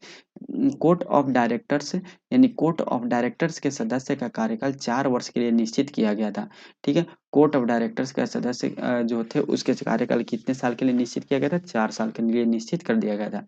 कोर्ट ऑफ डायरेक्टर्स में कुल 24 सदस्य शामिल थे, ठीक है? कितने सदस्य? 24 सदस्य शामिल थे कोर्ट ऑफ डायरेक्टर्स में। कोर्ट ऑफ डायरेक्टर्स के 1/4 सदस्य का कार्यकाल प्रत्येक वर्ष पूरा होगा तथा वे कम से कम अगले 1 वर्ष तक पुनः डायरेक्टर नहीं चुने जाएँगे। ये सब व्यवस्था की गई थी। नेक्स्ट पॉइंट हम लोग देख लेते हैं यहाँ पे। नेक्स्ट पॉइंट अभी हम लोग देख रहे हैं 1773 के रेगुलेटिंग एक्ट के बारे में, ठीक है? अभी हम लोग क्या देख रहे हैं? 1773 के regulating act. Court of directors द्वारा कंपनी के धन संबंधी रिपोर्ट ब्रिटिश अर्थ मंत्री यानी चांसलर ऑफ जो है वह एक्सक्यूर को तथा सैनिक और राजनीतिक मामलों संबंधी रिपोर्ट ब्रिटिश विदेश मंत्री को देनी होगी, ठीक है? जो ये कोर्ट ऑफ डायरेक्टर्स थे इनका काम क्या होता था? इनका सबसे पहले 4 वर्ष का इनका कार्यकाल होता था और इनका काम यह होता था कि ये अगर जो ब्रिटिश जो ईस्ट इंडिया कंपनी है या भारत में जो इसकी धन संबंधी रिपोर्ट है, ठीक है? धन संबंधी जो भी रिपोर्ट है या वह ब्रिटेन के वित्त मंत्री को और जो सैनिक संबंधी जो भी रिपोर्ट है, राजनीतिक संबंधी रिपोर्ट है, या विदेश मंत्री को प्रदान करेगी। इसका इतना ही काम था कोर्ट ऑफ डायरेक्टर्स का। ब्रिटिश ईस्ट इंडिया कंपनी के आंतरिक प्रशासन का संचालन 2 संस्थाओं बोर्ड ऑफ प्रोप्राइटर्स तथा कोर्ट ऑफ डायरेक्टर्स द्वारा होता था। बोर्ड ऑफ प्रोप्राइटर्स कंपनी के समझदारों की आम सभा थी। बोर्ड ऑफ प्रोप्राइटर्स द्वारा कोर्ट ऑफ डायरेक्टर्स का चयन किया जाता था। नेक्स्ट है कोर्ट ऑफ डायरेक्टर्स के चुनाव में मत देने की योग्यता कंपनी के 500 पाउंड के अंशधार के स्थान पर 1000 पाउंड का अंशधार होना आवश्यक किया गया। जो कोर्ट ऑफ डायरेक्टर्स जो होते थे जिसमें सदस्य होते थे, कितने सदस्य होते थे? जिसमें हम लोग 20 सदस्य हम लोगों ने देखा था कि कोर्ट ऑफ डायरेक्टर्स में कितने सदस्य होते हैं? सॉरी 24 सदस्य होते हैं। तो उस 24 सदस्य का चुनाव कैसे होगा? तो वो 24 सदस्य जो होंगे वो कंपनी के ही शेयर धारक होंगे, यानी कंपनी के ही आदमी होंगे, लेकिन उनका जो कंपनी में शेयर होना चाहिए वह कितना होना चाहिए? 1000 पाउंड होना चाहिए, तभी वो जो है वह पहले क्या था 500 पाउंड था, तो 500 पाउंड से बढ़ाकर 1000 पाउंड कर दिया गया 1773 के एक्ट के तहत एक कर दिया गया था। नेक्स्ट हम लोग देख लेते हैं 1781 के अधिनियम, संशोधन अधिनियम 1781 देख लेते हैं। रेगुलेटिंग एक्ट 1773 की त्रुटियों को दूर करने के लिए 1781 में एक एक्ट आया, जिसे संशोधन अधिनियम 1781 का एक्ट ऑफ सेटलमेंट 1781 या बंगाल व्यवस्था अधिनियम 1781 या सुप्लीमेंट्री एक्ट 1781 से नाम दिया गया। अब इसमें जितने भी नाम है आपको याद रखना जरूरी है, क्योंकि आजकल एग्जाम में कुछ भी पूछ दे रहा है। संशोधन 1773 जो है वह के बाद 1781 में आया, जिसका नाम संशोधन अधिनियम हुआ, एक्ट ऑफ सेटलमेंट 1781, बंगाल व्यवस्था अधिनियम 1781 या सप्लीमेंट्री एक्ट 1781 के नाम से भी जाना गया। इस अधिनियम का प्रमुख उद्देश्य गवर्नर जनरल ऑफ बंगाल एवं उसके परिषद तथा उच्चतम न्यायालय के बीच के संबंधों एवं अधिकारों को स्पष्ट करना था। जो हम लोग देखें 1773 के रेगुलेटिंग एक्ट के तहत 1774 में एक सुप्रीम कोर्ट का निर्माण किया गया, और जो गवर्नर जनरल थे बंगाल के, जो गवर्नर थे उनको गवर्नर जनरल बनाया गया। तो हुआ क्या कि जो है वह न्यायिक प्रक्रिया अलग थी, ठीक है, न्यायालय अलग चलता था, और न्यायालय के अलग चलता था, और साथ में जो उससे संबंधित जो भी प्रक्रिया थी, जो चलाया जाता था गवर्नर जनरल के द्वारा, वह प्रक्रिया अलग थी। तो यह लाया गया कि 1781 का एक एक्ट लाया गया, जिसके तहत दोनों के बीच क्या क्या अधिकार होंगे, क्या क्या संबंध होंगे, वह संबंधों को स्पष्ट कर दिया गया। इस अधिनियम के द्वारा गवर्नर जनरल ऑफ बंगाल और उसकी परिषद तथा कंपनी के अधिकारियों के कार्यों को उच्चतम न्यायालय के नियंत्रक से पृथक कर दिया गया। क्या किया गया कि जो मंत्री परिषद जो general of governor general of Bengal जो थे, यानी बंगाल के गवर्नर जनरल और उनकी परिषद का और तथा कंपनी के अधिकारियों का जो कार्य था, वह उच्चतम न्यायालय के नियंत्रण से अलग कर दिया गया। यानी जो भी एक कार्य करेंगे कंपनी, उसमें उच्चतम न्यायालय का कोई हस्तक्षेप नहीं रहेगा। इस अधिनियम से यह निश्चित हुआ कि गवर्नर जनरल ऑफ बंगाल के परिषद द्वारा बनाए गए नियमों को उच्चतम न्यायालय के पास पंजीकृत कराने का बाध्यता नहीं होगी। जैसे अभी आप क्या देखते हैं, अभी आप ये देख सकते हैं जो भी सरकारी कंपनी होती है या जो भी बड़े कंपनी होती हैं, अगर वो कुछ ऐसे कानून लाते हैं जो हमारे देश के यानी हमारे मौलिक अधिकार के खिलाफ हो, तो उसमें उच्चतम न्यायालय रोक लगा देती है, कैंसिल कर देती है, ठीक है। अगर तो ऐसा ही उसमें था। अब क्या किया गया कि अगर हम लोग सोचिए, अगर हमारा सुप्रीम कोर्ट, ठीक है, और हमारे जो जो भी प्राइवेट कंपनी है, गवर्नमेंट कंपनी है, कोई कंपनी है, उसका रिलेशन बिल्कुल नहीं रहे, बोला जाए कि तुम अपना अलग देखो और ये अपना अलग देखेगा, तो ये कोई भी कानून लाएगा तो उसमें सुप्रीम कोर्ट कुछ बोल सकती है? नहीं बोल सकती है। ठीक, तो ऐसा ही यहाँ पे कर दिया गया। जो भी यहाँ पे उच्चतम न्यायालय जो था, वह कंपनी कोई भी नियम कानून बनाए उसमें वह कोई भी हस्तक्षेप नहीं करेगी। ये यहाँ पे नियम बना दिया गया 1781 के अधिनियम के तहत, ठीक है। नेक्स्ट हम लोग देख लेते हैं पॉइंट इसमें। इस अधिनियम द्वारा न्यायालय तथा कंपनी सरकार को भारत के सामाजिक एवं धार्मिक रीति रिवाजों का सम्मान करने का निर्देश दिया गया। इसमें वो बोला गया कि जो उच्चतम न्यायालय है और जो कंपनी है, वह क्या करेगी, तो भारत के जो सामाजिक धार्मिक रीति रिवाज है उसका सम्मान करेगी। इस अधिनियम द्वारा यह कहा गया कि प्रांतीय न्यायालय का appeal governor general of Bengal परिषद के पास होगा, कि उच्चतम न्यायालय के पास होगा, ठीक है। इस अधिनियम द्वारा यह कहा गया कि प्रांतीय न्यायालय का appeal governor general of Bengal परिषद के पास होगा, कि जो है उच्चतम न्यायालय के पास होगा, ठीक है। ये यहाँ पे दिया गया था। इस अधिनियम द्वारा कलकत्ता के निवासियों के मामले को उच्चतम न्यायालय के क्षेत्राधिकार में लाया गया, यानी कलकत्ता के जो भी निवासी थे उनका मामला किसके अंतर्गत आ गया, उच्चतम न्यायालय के अंतर्गत आ गया। अब 1781 के बाद फिर आया पिट्स इंडिया एक्ट 1784 आया। अब यहाँ से 1784 में हम देख लेते हैं क्या हुआ। पिट्स इंडिया एक्ट 1784 का क्या फंडा था। इस अधिनियम द्वारा कंपनी के वाणिज्यिक एवं राजनीतिक गतिविधियों के नियंत्रण पर पृथकता लगाई गई, यानी जो कंपनी के वाणिज्य यानी पैसा से धन से रिलेटेड जो काम था उसको, और राजनीति के से रिलेटेड जो काम था उसको अलग कर दिया गया था, ठीक है। यानी धन और राजनीति का जो भी काम था वो अलग कर दिया गया। इस अधिनियम द्वारा नियंत्रक मंडल की स्थापना की गई, बोर्ड ऑफ कंट्रोल का स्थापना किया गया। तो नियंत्रक मंडल या नियंत्रक मंडल कंपनी के राजनीतिक मामलों के लिए उत्तरदायी बनाया गया, जबकि कोर्ट ऑफ डायरेक्टर्स कंपनी के सिर्फ वाणिज्यिक मामलों के लिए उत्तरदायी रह गया। अब हम लोग देखे थे ऊपर कोर्ट ऑफ डायरेक्टर्स के बारे में, ऊपर हम लोग देखे थे किसमें 1773 के रेगुलेटिंग एक्ट में हम लोग देखे थे कि कोर्ट ऑफ डायरेक्टर्स क्या करता था। इसका दो काम होता था। जो पहला काम इसका क्या होता था, कोर्ट ऑफ डायरेक्टर्स का पहला काम यह होता था कि कंपनी का जो भी राजनीतिक मामला है, सैनिक मामला है, इसका रिपोर्ट ब्रिटिश के विदेश मंत्री को सौंपेगा, और जो भी धन संबंधी मामला है वहाँ के जो वित्त मंत्री है उसको सौंपेगा। लेकिन क्या किया गया, 1784 के रेगुलेटिंग एक्ट में यह किया गया कि नहीं, कंपनी का जो वाणिज्यिक मामला यानी धन संबंधी मामला है वो अलग रहेगा, और राजनीतिक संबंधी मामला अलग रहेगा। जो धन संबंधी मामला है यानी वाणिज्यिक संबंधी मामला है, जो पहले देखता था यानी कोर्ट ऑफ डायरेक्टर देखता था, वही देखेगा, कोर्ट ऑफ डायरेक्टर देखेगा। और राजनीतिक मामला है, इसके लिए एक अलग मंडल का गठन किया गया, जिसको हम लोग बोर्ड ऑफ कंट्रोल बनाया गया, यानी नियंत्रण मंडल का गठन कर दिया गया इसके लिए। ठीक है, अब यहाँ पे दो चीजें आ गई, एक बोर्ड ऑफ कंट्रोल आ गया। Board of control political affairs को देखता था, कोर्ट ऑफ डायरेक्टर्स जो है वो कमर्शियल अफेयर्स को देखता था। बोर्ड ऑफ कंट्रोल के सदस्यों की नियुक्ति ब्रिटिश क्राउन द्वारा किया जाना तय किया गया। इस बोर्ड के कुल 6 सदस्यों में 2 सदस्य ब्रिटिश मंत्रिमंडल के सदस्य होंगे। ठीक है, इसमें ये बोला गया है कि बोर्ड ऑफ जो कंट्रोल होगा, जो राजनीतिक मामले को देखेगा, इस सदस्यों की नियुक्ति ब्रिटिश क्राउन के द्वारा किया जाएगा। लेकिन हम लोग ऊपर क्या देखे थे, जो कोर्ट ऑफ डायरेक्टर्स होगा, इसकी नियुक्ति कहाँ किया जाता था, इसकी नियुक्ति कंपनी के अधिकारियों में से ही किया जाता था, जिसमें 24 सदस्य होते थे, और उनका किया जाता था जिनके पास 1000 पाउंड का शेयर होगा इस कंपनी में, उनकी सदस्य का चूज किया जाता था इसमें। लेकिन जो बोर्ड ऑफ कंट्रोल है, जो है राजनीतिक मामले को देखेगा, इसकी सदस्यों की नियुक्ति ब्रिटिश क्राउन के द्वारा डायरेक्ट किया जाएगा। इस बोर्ड के कुल 6 सदस्यों में 2 सदस्य ब्रिटिश मंत्रिमंडल के सदस्य होंगे, एक ब्रिटेन के अर्थ मंत्री तथा एक विदेश मंत्री होंगे। यानी जो कोर्ट ऑफ डायरेक्टर जिनको रिपोर्ट देते थे, किनको किनको, ब्रिटिश अर्थशास्त्री को और विदेश मंत्री को, वो दोनों को इसमें क्या कर दिया गया, बोर्ड ऑफ कंट्रोल में सदस्य बना दिया गया। ठीक है, थोड़ा ध्यान से ये सब चीज़ पॉइंट दिखिएगा, बहुत कॉम्प्लिकेटेड और बहुत ही बेस्ट पॉइंट है, बहुत बेस्ट पॉइंट है सब चीज़ें। इस एक्ट के अंतर्गत गवर्नर जनरल के कार्यकारिणी परिषद में एक सदस्य कम कर दिया गया, यानी कि इसमें 3 सदस्य कर दिया गया। यानी गवर्नर जनरल के जो 4 सदस्य हुआ करते थे 1773 के रेगुलेटिंग एक्ट के तहत, गवर्नर जनरल के साथ उनके सहायता के लिए 4 सदस्य जो है वह बनाया गया था, परिषद बनाया गया था, उसमें से एक कम करके क्या कर दिया गया, 3 सदस्य ही कर दिया गया था। अब हम लोग देखेंगे 1786 के संशोधन अधिनियम। तो 1700 पिट्स जो है वह पिट्स एक्ट आया था। क्या आया था, पिट्स इंडिया एक्ट आया था 1784। फिर इसमें संशोधन करने के लिए ठीक 2 साल बाद 1786 में एक संशोधन अधिनियम लाया गया।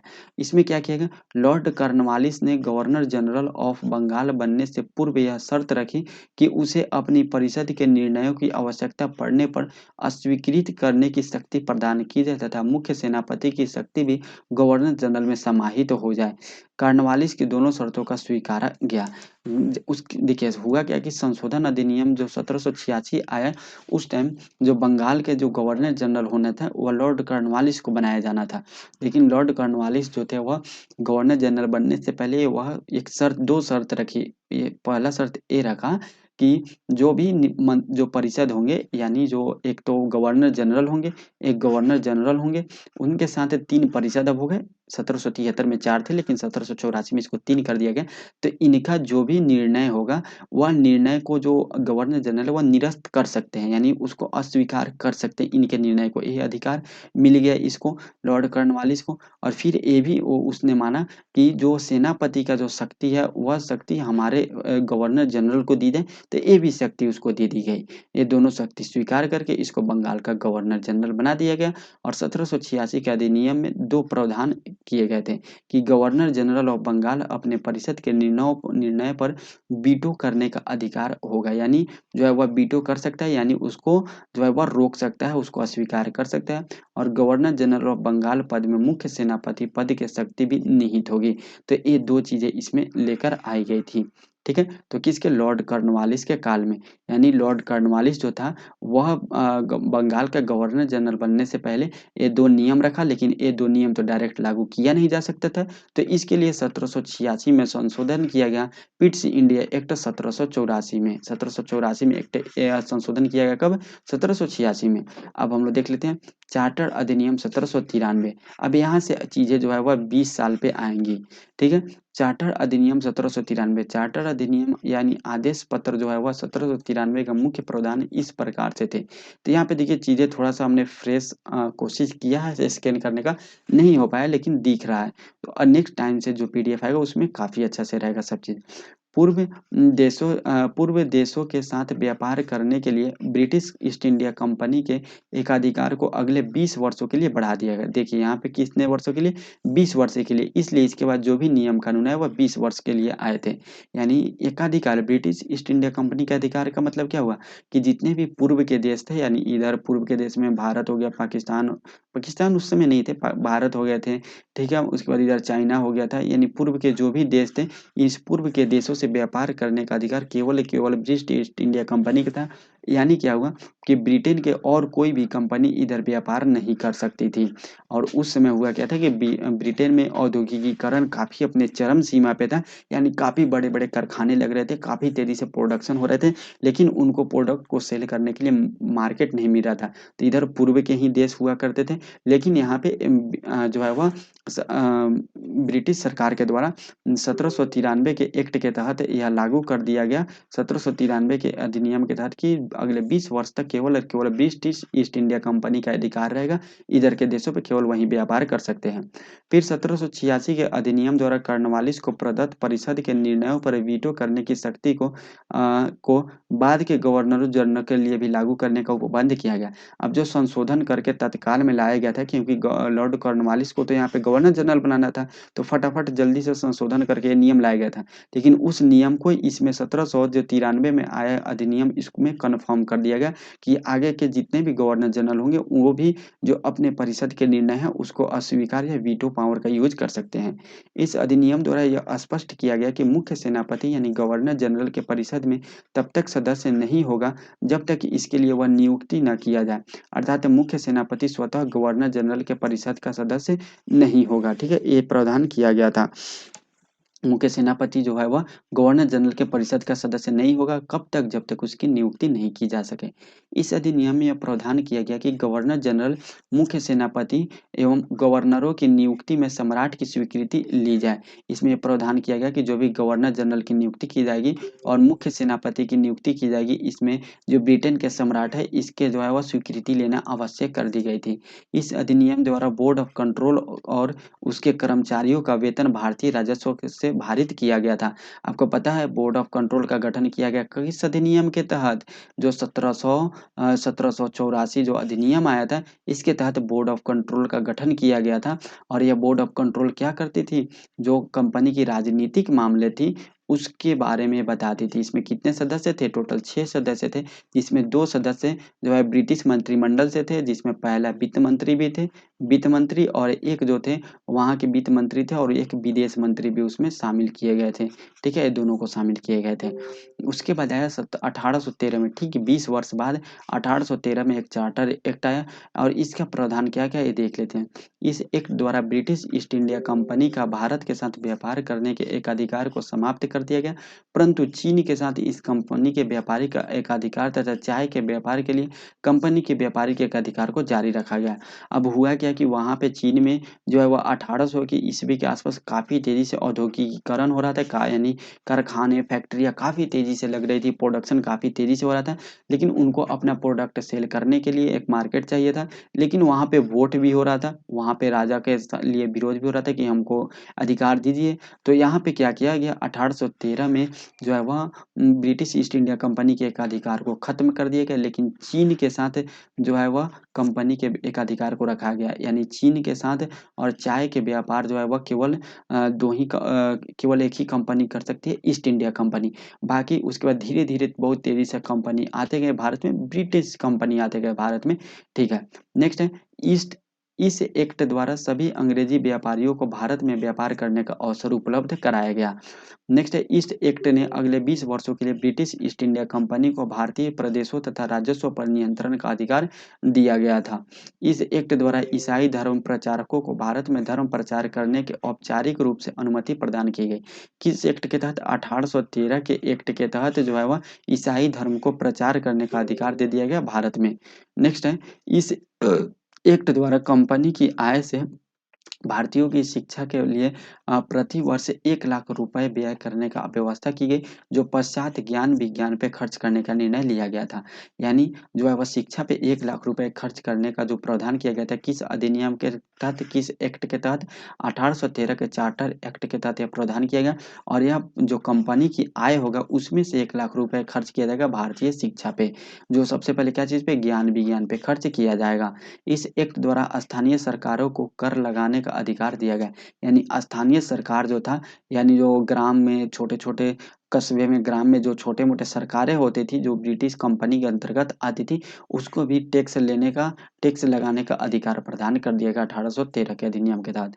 अब हम लोग देख लेते हैं चार्टर एक्ट 1833 के बारे में। इस अधिनियम के प्रमुख प्रावधान क्या-क्या है, इसको देख लेते हैं। बंगाल के गवर्नर जनरल पद को भारत का गवर्नर जनरल पद के रूप में स्थापित किया गया।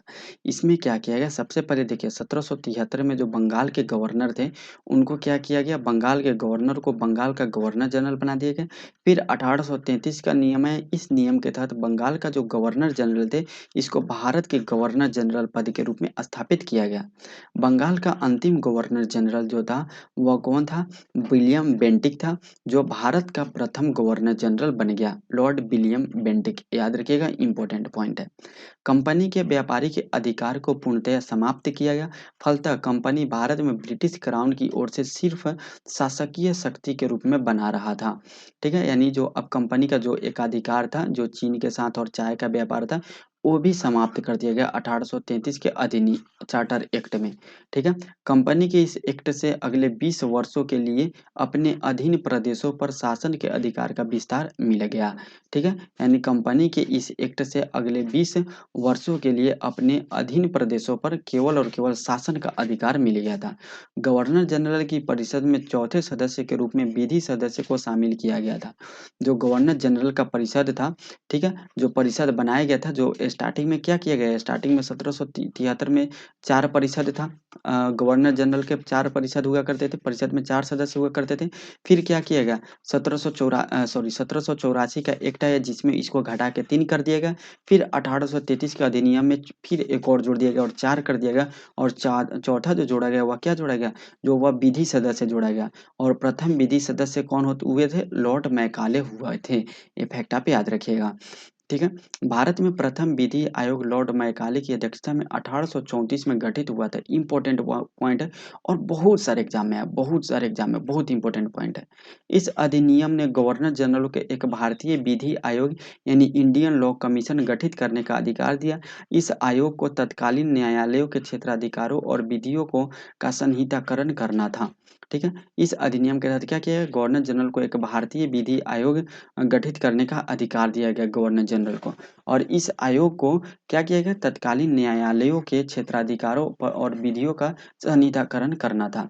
अंग्रेजों को भारत में भूमि खरीदने का अधिकार दिया गया। इंपॉर्टेंट पॉइंट है, अंग्रेजों को भारत में भूमि खरीदने का अधिकार किस अधिनियम के तहत, यानी किस चार्टर एक्ट के तहत दिया गया? चार्टर एक्ट 1833 के तहत दिया गया था। तो चार्टर एक्ट 1833 में काफ़ी चीज़ें हम लोगों ने पढ़ा। सबसे पहले विधि जो है वह सदस्य का गठित किया गया, यानी विधि व्यवस्था का स्थापित की गई लॉर्ड मेघालय की अध्यक्षता में। उसके बाद क्या किया? बंगाल के गवर्नर जनरल को भारत का गवर्नर जनरल कहा गया, जो विलियम बेंटिक हुए। बंगाल के अंतिम governor general William Bentinck, Bharat के प्रथम गवर्नर जनरल विलियम बेंटिक भी हो गए थे। ठीक है, कौन हुए थे? विलियम बेंटिक हुए थे। ऊपर हम लोग देख लेते हैं, विलियम बेंटिक। ओके, उसके बाद क्या किया गया? कंपनी के एकाधिकार को समाप्त कर दिया गया था पूर्ण रूप से। नेक्स्ट पॉइंट हम लोग देख लेते हैं यहाँ पे, 1833 देख लिए। अब हम लोग देखते हैं आगे इसमें क्या देखने को मिलता है। ठीक है, आगे नेक्स्ट पॉइंट देखते हैं।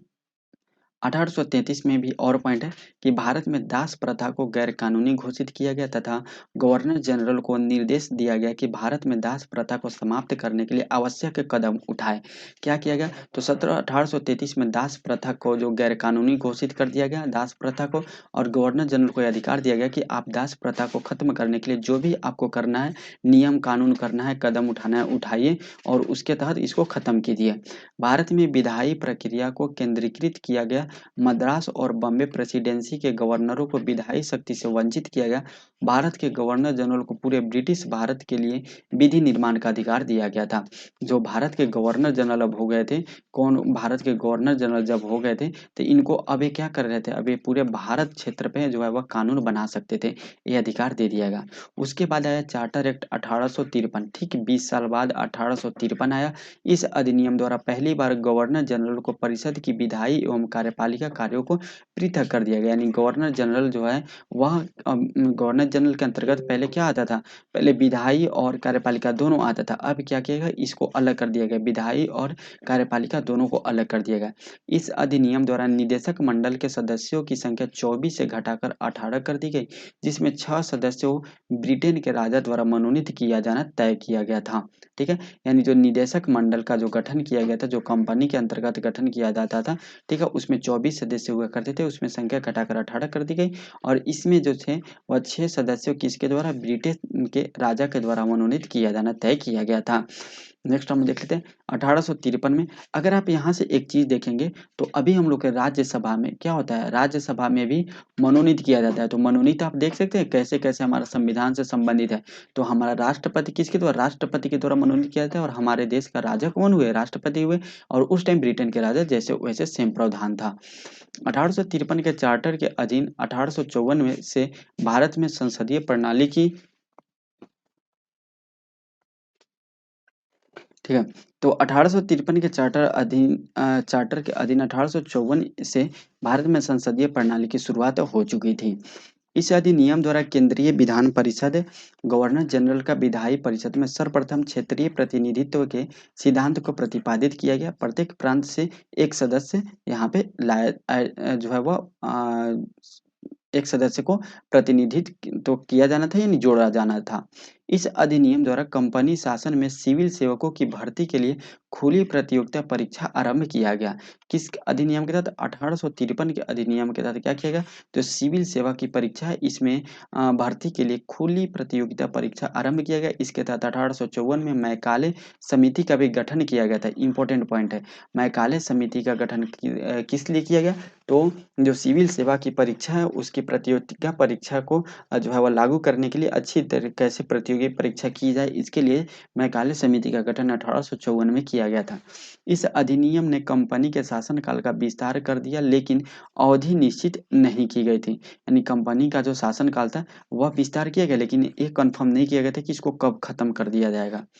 इस अधिनियम द्वारा ब्रिटिश सम्राट को इंग्लैंड में एक विधि आयोग गठित करने का अधिकार दिया गया, जिसका कार्य भारतीय विधि आयोग के द्वारा दिए गए प्रतिवेदनों की समीक्षा करना और सुझाव देना निर्धारित किया गया था। यानी भारत में जो भी विधि आयोग होगा, ये जो भी अपने नियम कानून बनाएंगे, इसकी समीक्षा करने के लिए इंग्लैंड में भी एक विधि आयोग का गठन किया गया, जो ब्रिटिश सम्राट के द्वारा किया गया था।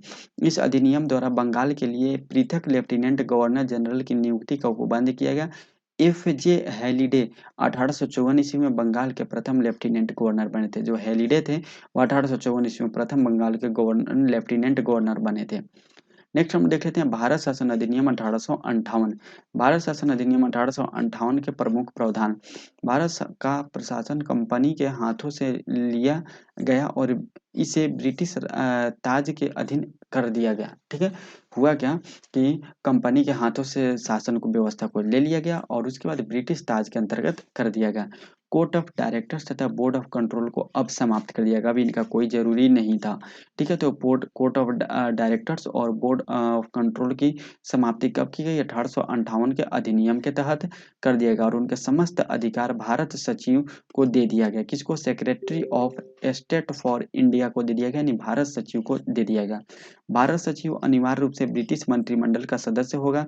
भारत सचिव की सहायता के लिए 15 सदस्यों की तो एक परामर्श दात्री मंडल यानी भारत परिषद होगी। यानी भारत सचिव की सहायता करने के लिए 15 सदस्य का एक भारत परिषद का गठन किया जाना था। भारत सचिव भारतीय परिषद का अध्यक्ष होगा। भारत सचिव को भारत मंत्री भी कहा गया। गवर्नर जनरल को भारत में ब्रिटिश क्राउन के प्रतिनिधि के रूप में अधिकृत किया गया, अतः उसे वायसराय कहा गया। वायसराय पद की शुरुआत 1858 के अधिनियम से हुआ था। ठीक है, यानी वही जो भारत सचिव हुए, जो आगे चल के जो है वह उसे क्या कहा गया? वायसराय कहा गया था। नेक्स्ट हम लोग देख लेते हैं भारत परिषद अधिनियम 1861। ठीक है, 1858 के बाद क्या हुआ? 1861 आ गया। 1861 आ गया। भारत परिषद अधिनियम 1861 के मुख्य प्रावधान। इस अधिनियम के द्वारा वायसराय को अपनी विधायी परिषद यानी केंद्रीय विधान परिषद में न्यूनतम 6 और अधिकतम 12 सदस्यों को मनोनीत करने का अधिकार दिया गया था। किसके? तो जो विधायी परिषद था, वायसराय का जो विधायी परिषद था, इसमें क्या किया गया? न्यूनतम 6 और अधिकतम 12 सदस्यों को मनोनीत करने का अधिकार दिया गया था। ठीक है। और वायसराय कौन हो गए? जो उस टाइम के वायसराय वर्तमान के क्या हो गए? राष्ट्रपति हो गए। ठीक है।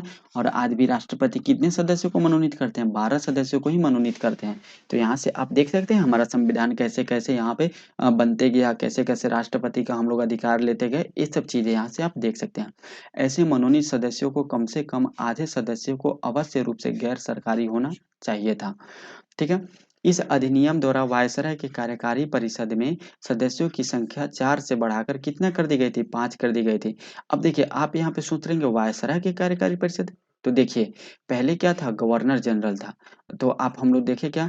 देखिए गवर्नर जो हुआ क्या कि जब 1773 के रेगुलेटिंग एक्ट के तहत बंगाल के गवर्नर को गवर्नर जनरल बनाया गया, तो उनके सहायता के लिए 4 सदस्य बनाए गए। फिर 1784 के एक्ट के तहत इसको 1 कम करके 3 बना दिया गया। फिर 1833 के जो है वह एक्ट के तहत क्या किया गया? इसमें एक और विधि सदस्य का बढ़ा दिया गया, तो 4 कर दिया गया। अभी उसके बाद क्या हुआ कि अब तो गवर्नर जनरल क्या बन गए? अब तो वायसराय बन गए, लेकिन इनका कार्यकारी परिषद तो वही रहा ना। तो पहले 4 था, अब इसमें क्या हो गया? एक और बढ़ा के 5 कर दिया गया। जो वायसराय पहले गवर्नर जनरल थे, वायसराय बन गए और उनका कार्यकारी परिषद भी वैसा ही रह गया। तो इसमें 4 से बढ़ाकर क्या कर दिया गया था? 5 कर दिया गया था। मद्रास और बॉम्बे प्रेसिडेंसी के गवर्नरों की परिषद को कानून बनाने की शक्ति प्रदान कर दी गई थी। किसको? मद्रास और जो बॉम्बे प्रेसिडेंसी है, इसके गवर्नरों को भी कानून बनाने की शक्ति प्रदान अब कर दी गई थी। भारत में विभागीय प्रणाली की भी शुरुआत हो चुका था। तो उम्मीद करते हैं आपको चीज़ें काफ़ी समझ में आ रहा होगा। हम कोशिश कर रहे हैं कि आपको ज़्यादा अच्छा से अच्छा तरीका से समझाएं, ताकि आपको समझ में भी आ जाए और यहीं याद भी हो जाए। और हम रिकॉल भी करते जा रहे हैं ताकि आप भूलें नहीं। वायसराय को अध्यादेश जारी करने की शक्ति प्रदान भी कर दी गई थी। ठीक है, अध्यादेश जारी करने का आप देख सकते हैं यहाँ से भी हमारे राष्ट्रपति, अभी हम आपको बताया वायसराय और राष्ट्रपति का सेम भूमिका होता है। उस समय वायसराय और वर्तमान में राष्ट्रपति। तो यहाँ वायसराय भी अध्यादेश जारी करते थे, वर्तमान में राष्ट्रपति भी अध्यादेश जारी करते हैं अनुच्छेद 123 के तहत। ठीक है, तो ये थोड़ा सा आगे की बात है, लेकिन यहाँ से रिलेट करना जरूरी है, क्योंकि हम क्या पढ़ रहे हैं? हम यही चीज ना पढ़ें कि हमारे भारतीय संविधान का विकास कैसे हुआ। तो वर्तमान के चीजें को पीछे के चीजें से रिलेट करना तो जरूरी है, मिलना तो चाहिए, तभी तो पता चलेगा ना कि यह इस चीजें से हम लोग का विकास हुआ है। नेक्स्ट है, इस परिषद एक्ट द्वारा अध्यादेश को लागू बिन स्वीकृति के 6 माह तक रहता था। ठीक है, यानी अध्यादेश को लागू किया जाना था, जो वह कितने वर्ष तक? 6 माह तक। अभी भी आप देख सकते हैं अगर राष्ट्रपति, अगर संसद का सत्र नहीं चल रहा है और राष्ट्रपति कोई अध्यादेश जारी कर सकते हैं, तो वह कितने वर्ष तक? 6 माह तक ही लागू होते हैं। उसके बाद संसद का सत्र होता है और उसमें उसको पारित कर दिया जाता है। अगर पारित नहीं किया जाएगा तो वो खत्म भी हो जाता है। ठीक है, तो वह 6 माह तक लागू होता है। उस समय भी कहाँ 6 माह तक ही लागू होता था। जैसे किसान बिल जो आया था कोविड के टाइम, आप देखें राष्ट्रपति जो है वह अध्यादेश के थ्रू ही हुआ आया था, लेकिन फिर उसके बाद 6 मंथ बाद जो है वह संसद के कानून से उसको पारित कर दिया गया, लेकिन बाद में काफी दंगा हुआ तो उसको वापस भी ले लिया गया था। नेक्स्ट है, 1861 के भारतीय परिषद की कमी के रूप में एक कमी यह दिखती है कि इस अधिनियम से वायसराय की विधायी परिषद में गैर सरकारी सदस्यों को शामिल करने का प्रावधान किया गया, परंतु उन्हें न तो प्रश्न पूछने का अधिकार था, न ही बजट पे बहस करने का अधिकार दिया गया था। इसमें क्या हुआ कि वायसराय का जो विधायी परिषद था, उसमें गैर सरकारी सदस्यों को शामिल करने का प्रावधान तो किया गया, लेकिन वह प्रश्न नहीं पूछ सकते और न ही बजट पे बहस कर सकते हैं। वो बस केवल नाम के लिए उसमें सदस्य बन सकते हैं 1861 के अधिनियम के तहत।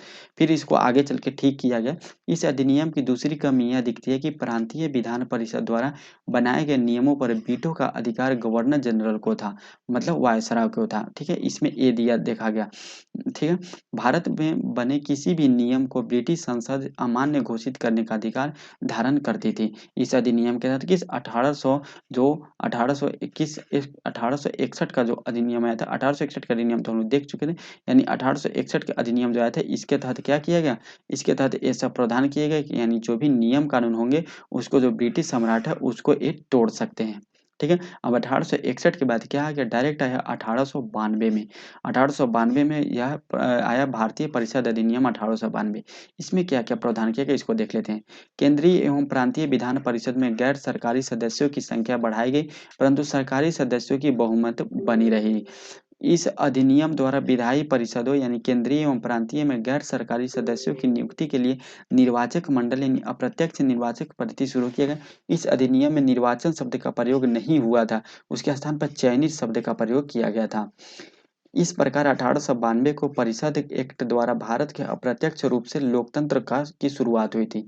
यानी अगर पूछेगा तो अप्रत्यक्ष रूप से लोकतंत्र की शुरुआत कब हुई थी, तो 1892 के परिषद के तहत इसकी शुरुआत की गई थी। नेक्स्ट पॉइंट हम लोग देख लेते हैं। तो चलिए हम यहाँ पे देख लेते हैं।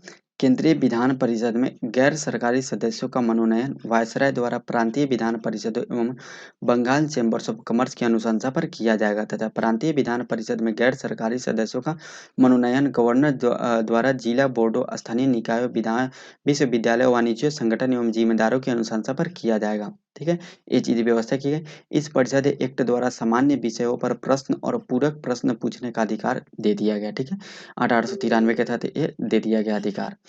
जबकि बजट पर केवल प्रश्न पूछ सकते हैं, पूरक प्रश्न नहीं पूछ सकते, नहीं मतदान कर सकते।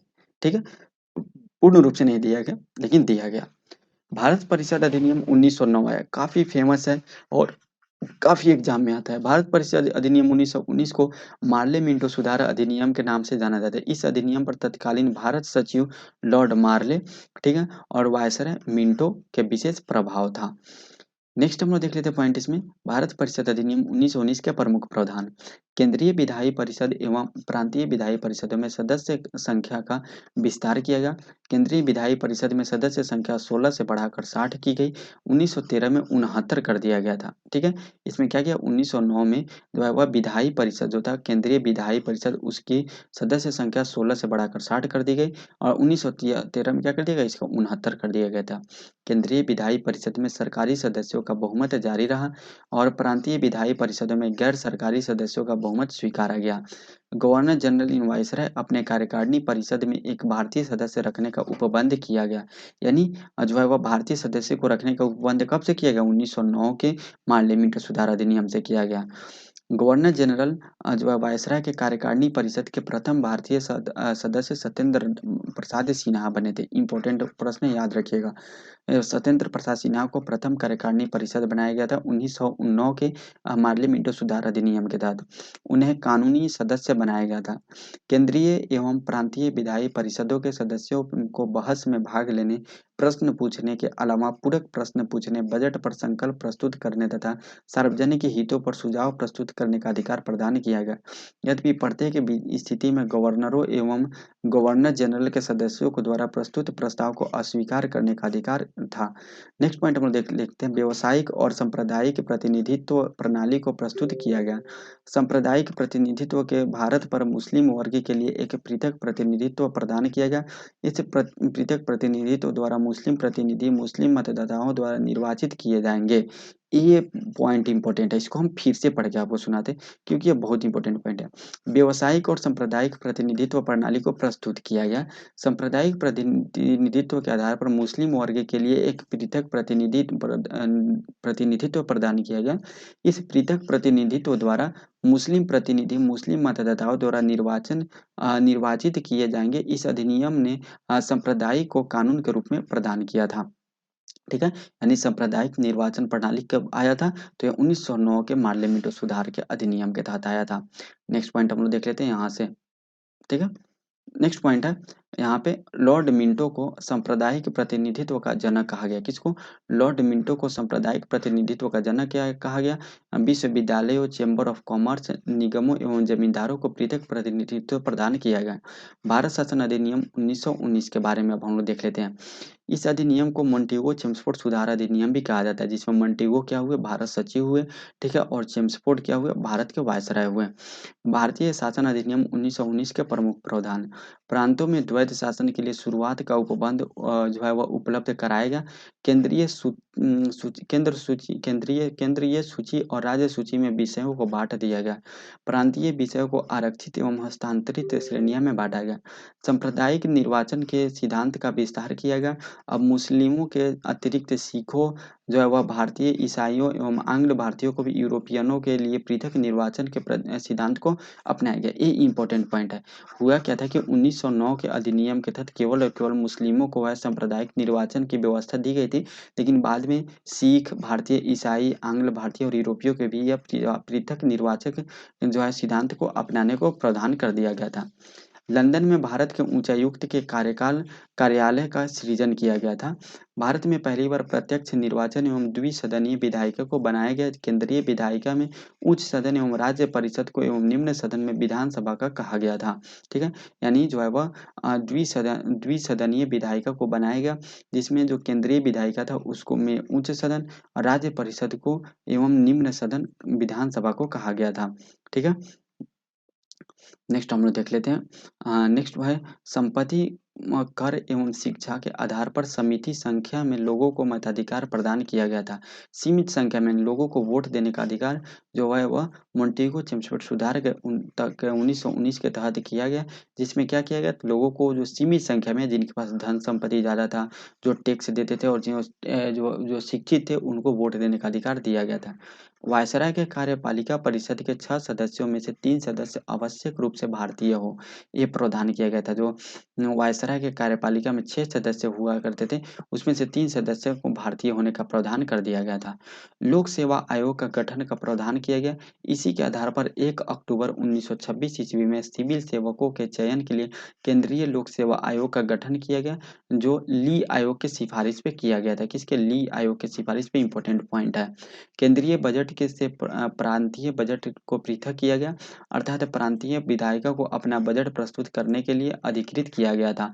यानी जो केंद्र है वो अपना अलग बजट बनाएगा और जो प्रांत है वो अपना अलग बजट बनाएगा। जिस प्रकार अभी केंद्र सरकार अपना अलग बजट पेश करती है और राज्य सरकार अपना अलग बजट पेश करती है, सेम प्रावधान ऐसा ही है।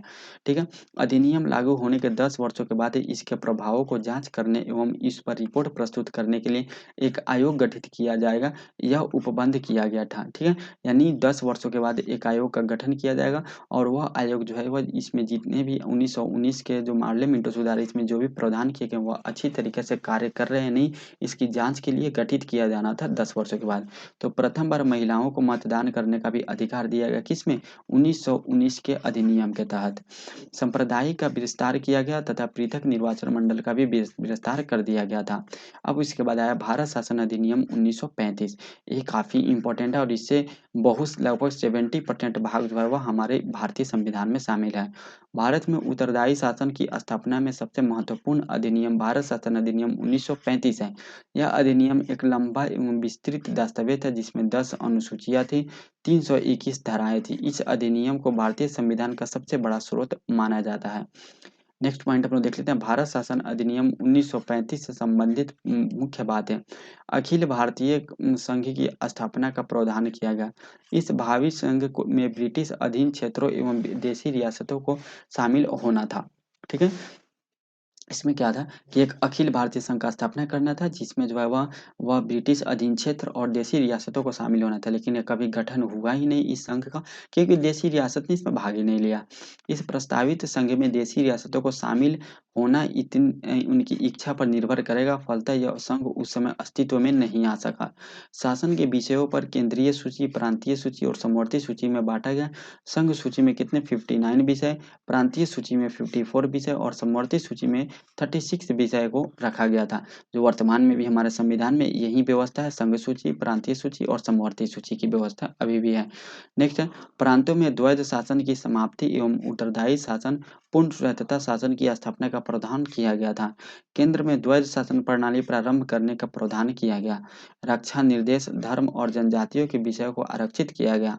नेक्स्ट है, एक संघीय न्यायालय की स्थापना का प्रावधान किया गया। 1 अक्टूबर 1937 को जो है वह संघीय न्यायालय की स्थापना की गई, जो वर्तमान में हमारा भारत का सुप्रीम कोर्ट है। ठीक है, नेक्स्ट हम लोग देख लेते हैं, ये पॉइंट याद रखिएगा, केंद्र में जो है शासन का प्रणाली शुरुआत किया गया। केंद्रीय लोक सेवा आयोग अधिनियम 1919 द्वारा जो प्रावधानित था, केंद्रीय लोक सेवा आयोग के अतिरिक्त राज्य लोक सेवा आयोगों एवं 2 या अधिक राज्यों के लिए संयुक्त लोक सेवा आयोग की स्थापना का प्रावधान किया गया।